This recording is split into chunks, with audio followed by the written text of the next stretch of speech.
Hai teman-teman semuanya, kali ini Mr. Jeger mau sharing mengenai jatuhnya pesawat tercanggih dari pesawat Boeing 787 Air India ya. Karena ada yang menanyakan kepada Mr. Jeger, kenapa pesawat itu bisa jatuh?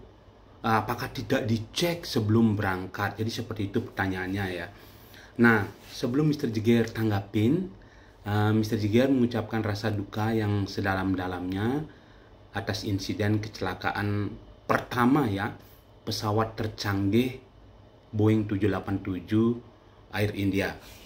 Jadi semoga korban kecelakaan baik itu penumpang, kru dan juga masyarakat yang tertimpa pesawatnya mendapatkan tempat terbaik dan keluarga yang ditinggalkan diberikan ketabahan. Jadi kalau kita lihat beberapa video di medsos, kejadiannya setelah pesawat take off, jadi terlihat pesawat itu seperti kehilangan power, nggak bisa continuous take off ya, continuous climb. Jadi kemudian terjatuh di asrama kampus medis di Ahmedabad. Nah, untuk penyebab pastinya tentunya kita harus menunggu investigasi dari KNKT-nya India dan juga Boeing tentunya. Tetapi sekarang Mr. Jeger akan sharing kepada kalian apa-apa saja yang menyebabkan sebuah mesin pesawat itu kehilangan power saat take off ya. Jadi seperti itu ya teman-teman. Nah, sekarang kita lanjutkan beberapa hal yang menyebabkan pesawat itu kehilangan power ataupun lost power ketika take off teman-teman. Jadi kehilangan power saat lepas landas adalah skenario yang sangat serius sekali ya teman-teman. Jarang terjadi, namun ada beberapa penyebab umum yang bisa memicunya. Jadi berikut adalah beberapa di antaranya ya teman-teman. 1. Jadi ada kerusakan atau kegagalan mesin. Hal ini bisa terjadi karena kegagalan komponen internal mesinnya, seperti komputer pesawatnya, dalam hal ini padek atau EEC ya dibilang, rusak ya. Jadi bisa jadi barengan rusaknya ya, tidak menutup kemungkinan. Kemudian turbin yang rusak, masalah pada sistem bahan bakar seperti fuel pump, kemudian sistem lubrikasinya atau oil pumpnya, bisa juga kerusakan pada kompresor. Nah, kerusakan ini biasanya disebabkan oleh kelelahan material atau cacat produksi, bisa juga karena benturan foreign object damage seperti ditabrak burung ataupun hail atau ice ya. Nah, seperti itu. Nah, tapi biasanya persentase mesin rusak barengan itu sangat kecil ya teman-teman sebenarnya, tetapi tetap saja bisa terjadi. Nah, untuk yang kedua adalah bisa jadi masalah di sistem bahan bakar. Jadi kontaminasi bahan bakar seperti air, kotoran, bahkan bakteri ya teman-teman. Mungkin ada yang nggak tahu bahwa di fuel itu bisa ada bakteri yang bisa menyumbat filter bahan bakar atau merusak komponen mesin. Nah, untuk yang ketiga bisa jadi karena kekurangan bahan bakar. Kesalahan perhitungan atau kebocoran dapat menyebabkan jumlah bahan bakar tidak cukup untuk seluruh fase penerbangan, termasuk saat lepas landas ya teman-teman. Nah, yang keempat adalah masalah aerodinamika dan konfigurasi pesawatnya. Jadi mungkin saja kesalahan pengaturan flap atau slat di perangkat pesawat ya, yang untuk meningkatkan daya angkat saat lepas landas. Jika tidak diatur dengan benar, maka dia dapat mengurangi performa lepas landas. Tetapi untuk pesawat-pesawat canggih seperti saat sekarang, biasanya itu sudah diminimalisir ya, sudah ada take off config, pasti bunyi ya teman-teman. Mr. Jeger sih nggak mencurigai ini ya di kejadian insiden di Boeing.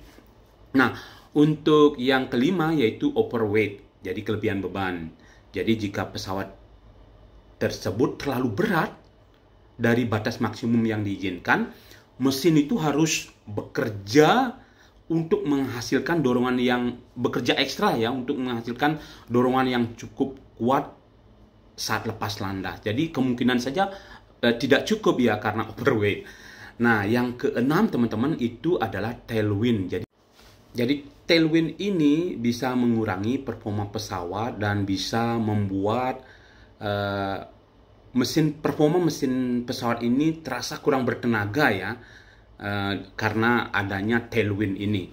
Nah, kemudian yang ketujuh, teman-teman, yaitu kegagalan mesin pesawat itu bisa disebabkan karena hujan es atau salju. Tapi hal ini tentu tidak terjadi di case insiden di atas ya, itu tidak ada penumpukan es di sana ya. Tapi hal ini bisa menyebabkan pesawat itu mendapatkan tambahan berat ya, dan mengubah aerodinamika, dan berpotensi salju itu menyumbat intik mesinnya ya.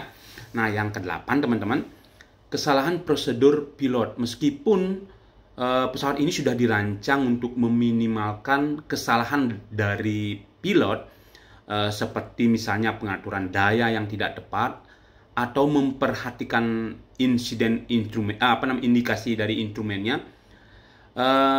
Hal ini dapat berkontribusi pada hilangnya daya daripada mesin.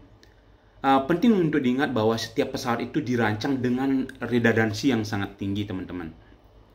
Sistem cadangan untuk mencegah kegagalan yang bisa menyebabkan bencana. Jadi kru penerbangan juga dilatih secara intensif ya untuk menangani skenario kehilangan daya mesin selama take off ya. Nah, jadi seperti itu mungkin yang bisa Mr. Jigger share di pagi hari ini. Semoga bermanfaat buat teman-teman. Nah, untuk dari sisi line maintenance, jadi sebelum pesawat itu berangkat, biasanya kita melakukan pengecekan secara eksternal dan juga internal ya. Di internal kita melihat status pesawat ya. Jadi sebenarnya pesawat itu sudah dirancang bisa mendeteksi penyakitnya sendiri ya. Jadi dia tahu kalau umpamanya komputer dari mesin pesawatnya rusak, valve-nya rusak, sensornya rusak, dia bisa mengetahui. Secara eksternal, di saat transit itu, yang Mr. Jigger lakukan sebagai seorang teknisi pesawat itu adalah melakukan walk around check,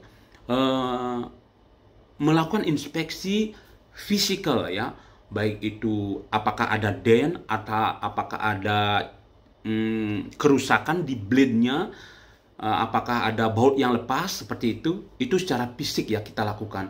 Apakah ada kebocoran oli, kebocoran minyak, nah itu yang kita lakukan saat pesawat itu on the ground.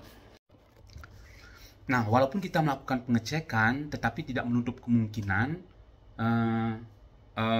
pada saat kita melakukan pengecekan itu bagus semua, tetapi ketika dipakai atau ketika terbang terjadi kerusakan. Nah, hal itu tentu di luar kuasa kita ya. Yang namanya komponen elektronik ataupun mechanical bisa saja ada due time-nya. Jadi kebetulan pada saat itu rusak, maka terjadilah insiden tersebut. Jadi seperti itu saja yang bisa Mr. Jigger sharing kepada kalian. Semoga kalian ada bayangan kira-kira apa saja yang bisa menyebabkan pesawat itu jatuh ataupun kehilangan power ya, seperti insiden di pesawat Boeing 787 Air India. Oke teman-teman, salam screwdriver. Sarang heo, rahayu, rahayu, rahayu.